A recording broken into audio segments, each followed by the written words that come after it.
राधे राधे दोस्तों, स्वागत है एक और फ्रेज वीडियो में। दोस्तों, आज हम सनातन धर्म के 16 संस्कार के बारे में बात करने वाले हैं। मानव जीवन में कोई भी कार्य करना हो तो वह किसी संस्कार से ही शुरू किया जाता है, यानी किसी भी कार्य को करने के लिए हिंदू धर्म में संस्कार का महत्व है।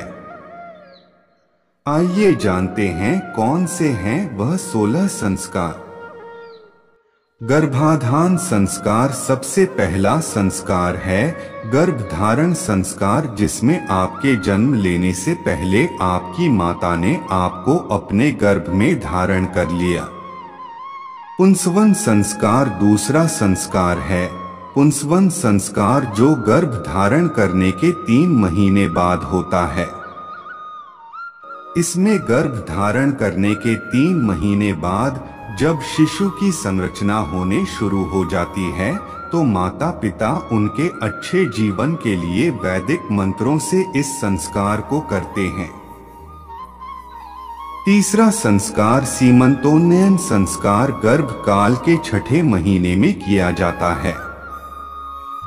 6ठे महीने से 8वें महीने तक गर्भपात की संभावना ज्यादा रहती है, इसीलिए यह संस्कार किया जाता है। इस संस्कार से गर्भ के शिशु और उसकी माता की रक्षा के लिए किया जाता है। जातकर्म संस्कार चौथा संस्कार जातकर्म संस्कार है, जो शिशु जन्म के दौरान किया जाता है। इस संस्कार में शिशु के पिता उसे घी या शहद अपनी उंगली से उसके मुंह में डालते हैं।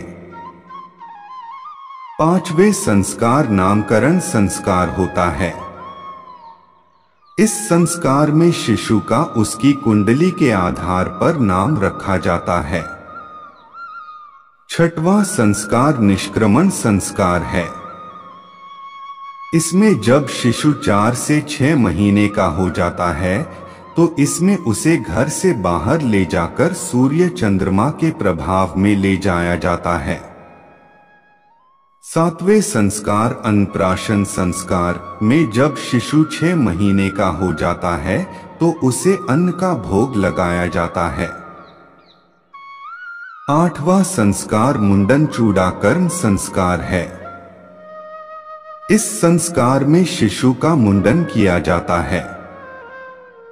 9वां संस्कार विद्यारंभ संस्कार है, जिसमें शिशु का पहली बार विद्या से परिचय होता है। शिशु को इस संस्कार में स्कूल में पढ़ने के लिए भेजा जाता है। 10वां संस्कार कर्णवेध संस्कार है, जिसे कर्ण छेदन संस्कार भी कहा जाता है।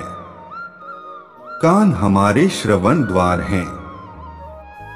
कर्ण वेधन से व्याधियां दूर होती हैं तथा किसी बात को समझने की शक्ति बढ़ती है।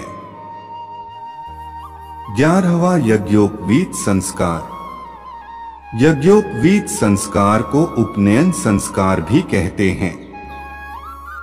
इस संस्कार में जनेऊ धारण किया जाता है। 12वां वेदारंभ संस्कार है। बालक गुरुकुल आदि में जाकर वेदों उपनिषदों की पढ़ाई करते हैं। वक्त बदलने के साथ गुरुकुल में ना जाकर वह शिक्षा के लिए स्कूल में जाकर पढ़ाई करता है। 13वां केशांत संस्कार। केशांत संस्कार में बालक अपने केशों को त्याग दिया करते हैं। पुराने समय में गुरुकुल में पढ़ने वाले बालक अपनी शिक्षा पूरी होने के बाद अपने केशों त्याग देते हैं। 14वां समावर्तन संस्कार। समावर्तन संस्कार में बालक गुरुकुल से शिक्षा प्राप्त कर वहां से विदाई लेकर सामाजिक जीवन में जाता है। 15वां विवाह संस्कार। विवाह संस्कार में व्यक्ति सामाजिक जीवन से विवाह करके अपनी वैवाहिक जीवन को जीता है। 16वां श्राद्ध संस्कार। श्राद्ध संस्कार सबसे आखिर का संस्कार है जिसमें व्यक्ति का अंतिम संस्कार होता है। तो दोस्तों, ये रहे हमारे सनातन धर्म के 16 संस्कार, जिसमें व्यक्ति का जीवन गर्भधारण करने से लेकर मृत्यु तक होता है। धन्यवाद।